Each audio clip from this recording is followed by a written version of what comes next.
14 story, maybe his story, almost, but you don't have to be a clairvoyant to know that the Sony hack story, or cyber terror story, or cyber vandalism story, or whatever you want to call it, it is going to go far beyond the turn of the calendar year. Everybody has an opinion on this one, especially in Hollywood, on Sony's decision not to really go forward, fully releasing the interview, although that's even in question as to whether they really did that. Take Rob Lowe, who makes a cameo appearance in the comedy. Here's what he tweeted. Wow.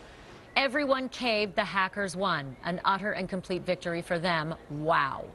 But Sony CEO Michael Linton said, quote, we have not caved. He said major movie chains just wouldn't show the movie. Joining me now, Tom O'Neill, the host of GoldDerby.com, and Bradley Jacobs, senior editor of Us Weekly. First, Tom, to you. So what exactly did happen? Did it not get released, or did it not get received, or is Sony going to release it, or where can I see this movie? On Wednesday of last week, Sony issued the following comment, which is that we have no future plans to release this movie. Then Barack Obama said, that's a mistake. And so Michael Linton told CNN, wait a minute, we didn't cave. That's not what this is about. We're still trying to find a way to get it out there, but theaters won't show it, and video on demand services won't let us. But there's all sorts of opportunities, Bradley, to not have, you know, hundreds of people all in one location where there can be a terror threat, because that's effectively what the terrorists said. Go there and we'll blow you up, and neighbors move away for the day.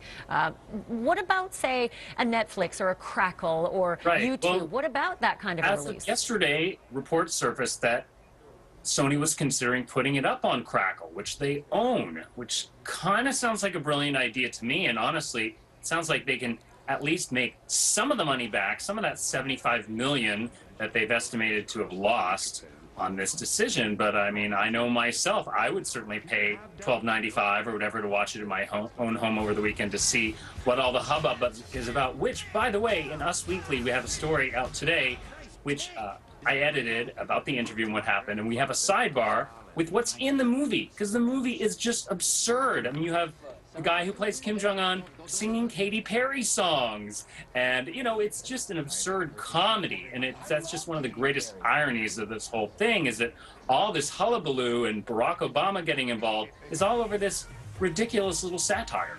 So this movie sounds right up my alley, because I am truly, you know, 14 years old, I think, inside. And I loved World Police, and now I hear there's threats about World Police, and people are limiting the number of eyeballs that can see World Police. So, Tom, what is next? Is this just Sony terrified that more embarrassing, salacious emails will be out, or is this Sony worried that people could get hurt? And it's not going to end at Sony. No, it's not going to end at Sony, but we need a calming down period here to see what these latest threats mean, because remember what Obama said on Friday, we are going to respond proportionately. That's what caused the North Koreans over the weekend to go, oh yeah, we're going to come after your citadels and the rest of it. Well, we don't have to release this movie right away, but what Sony is saying, that we're going to get it out there. You, Ashleigh, your inner teen girl is going to see this movie soon. I'm so excited. I still can't understand whether, you know, North Korea didn't like, in World Police anyway, didn't like the marionette version of their leader, or whether they didn't like the tagline, which was America F yeah. I'm not sure which one they didn't like more, but I love both of them. Oh, I hope I don't get a terrorist threat now. Tom O'Neill, Bradley Jacobs, thank you both for being with me today, and happy holidays to you. Thanks. Thank you so much, y'all, for joining me.